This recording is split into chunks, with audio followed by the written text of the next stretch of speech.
रूस और यूक्रेन के बीच चल रहा युद्ध अब अपने तीसरे साल में पहुंच चुका है और ये लगातार और भी ज्यादा खतरनाक होता जा रहा।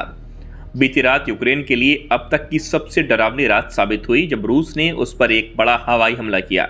यूक्रेनी वायुसेना के अनुसार रूस ने इस हमले में 479 ड्रोन और 20 मिसाइलों का इस्तेमाल किया।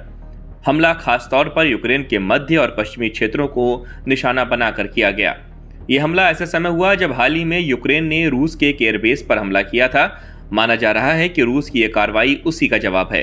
यूक्रेन की वायुसेना का दावा है कि उसने इस हमले के दौरान 277 ड्रोन और 19 मिसाइलों को हवा में ही नष्ट कर दिया, जबकि 10 ड्रोन और मिसाइलें अपने लक्ष्य पर पहुंचने में सफल रहीं।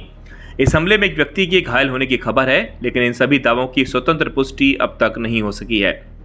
यूक्रेन के राष्ट्रपति ज़ेलेंस्की ने कहा है कि पूर्वी और उत्तर पूर्वी मोर्चों पर हालात बहुत खराब बने हुए हैं। उन्होंने रूसी हमलों में हुए नुकसान की ज्यादा जानकारी तो नहीं दी, लेकिन ये जरूर कहा कि देश को अपने पश्चिमी सहयोगियों से खास तौर पर एयर डिफेंस सिस्टम की और मदद की सख्त जरूरत है। अमेरिका की नीति को लेकर बनी अनिश्चितता की वजह से भी यूक्रेन को काफी मुश्किलों का सामना करना पड़ रहा।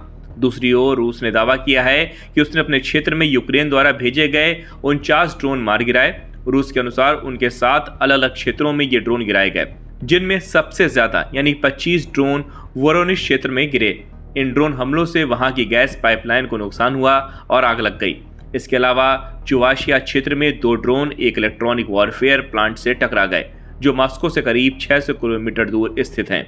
यूक्रेन के राष्ट्रपति ज़ेलेंस्की ने रूस पर गंभीर आरोप लगाए हैं। उन्होंने कहा है कि रूस जो हमले कर रहा है वे किसी जवाबी कार्रवाई के लिए नहीं, बल्कि पूरी तरह से तबाही फैलाने के इरादे से किए जा रहे। ज़ेलेंस्की के मुताबिक रूस का मकसद सिर्फ यूक्रेन के शहरों और गांवों को तबाह करना है।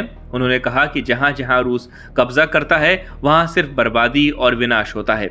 उन्होंने ये भी कहा कि पिछले 11 सालों से रूस ने यूक्रेन को सिर्फ 2 ही चीजें दी हैं, तबाही और मौत। यूक्रेन के जनरल स्टाफ ने भी एक बड़ा दावा किया है। उनके मुताबिक यूक्रेनी विशेष बलों ने रूस के नोवगोरोड क्षेत्र के स्थित सावेस्लेस्का एयरबेस पर हमला किया और 2 रूसी लड़ाकू विमानों को निशाना बनाया। हालांकि ये नहीं बताया गया कि यह हमला किस प्रकार से किया गया। कुल मिलाकर रूस और यूक्रेन के बीच यह युद्ध और भी ज्यादा गंभीर रूप लेता जा रहा है। दोनों तरफ से लगातार हमले हो रहे हैं और आम नागरिकों की जिंदगी पर इसका भारी असर पड़ रहा है। फिलहाल हालात जल्द सुधरने के कोई संकेत नजर नहीं आ रहे।